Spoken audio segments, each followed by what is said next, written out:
शुरू हो गया महायुद्ध 2.0। ईरान ने दिया अमेरिकी हमले का जवाब, मार गिराया MQ-9, F-35 को खदेड़ने का दावा है। नमस्कार, मैं हूं आपके साथ आयुषी गुप्ता। देखिए, खाड़ी में चल रहे बवाल के खत्म होने के आसार नजर आ ही रहे थे कि अचानक अमेरिका की ओर से हुए हमले ने एक बार फिर से खाड़ी में गोले बारूद की आवाज गुंजा दी है। जी हाँ, पहले अमेरिका ने दावा किया कि उसने अपनी रक्षा में दक्षिणी ईरान की नावों पर हमला किया है। इसके जवाब में अब ईरान की रेवोल्यूशनरी गार्ड ने यह दावा किया है कि उसने अमेरिका के एक MQ-9 ड्रोन को मार गिराया है। IRGC ने यह भी दावा किया है कि उसने अमेरिकी RQ-4 ड्रोन और F-35 लड़ाकू विमान को ईरानी हवाई क्षेत्र छोड़ने पर मजबूर कर दिया।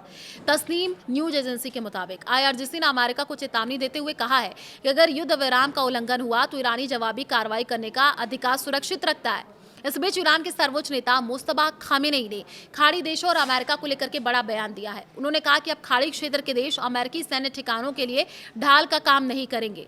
अल जजीरा के मुताबिक खामेनेई ने अपने टेलीग्राम चैनल पर कहा कि अब अमेरिका के लिए खाड़ी क्षेत्र सुरक्षित ठिकाना नहीं रहेगा। बकरीद के मौके पर जारी अपने संदेश में खामेनेई ने कहा कि समय को पीछे नहीं मोड़ा जा सकता है और अब क्षेत्र के देश के पहले जैसे हालात स्वीकार नहीं करेंगे।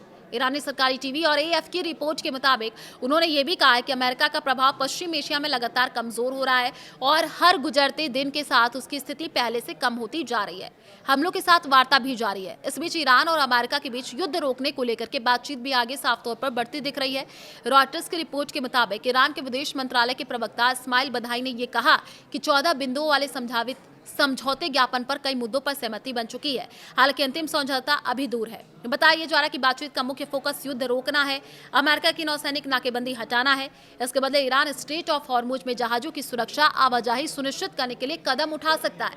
देखिए, रिपोर्ट्स के मुताबिक प्रस्तावित समझौते में 60 दिनों का युद्ध विराम, हॉर्मुज जल जमरूमध्य को फिर से खोलना, क्षेत्र में तनाव कम करने जैसे कदम शामिल हो सकते हैं। दरअसल परमाणु मुद्दा भी अभी दोनों देशों के बीच सबसे बड़ा विवाद बना हुआ है। अमेरिका ये चाहता है कि ईरान अपने उच्च स्तर पर संवर्धित यूरेनियम के भंडार को खत्म करे, जबकि तेहरान इस पर पूरी तरीके से सहमत नहीं दिख रहा है। इसके अलावा बैलिस्टिक मिसाइल कार्यक्रम, प्रतिबंधों में राहत और हिजबुल्लाह जैसे ईरान समर्थित समूहों को लेकर के भी मतभेद जारी है।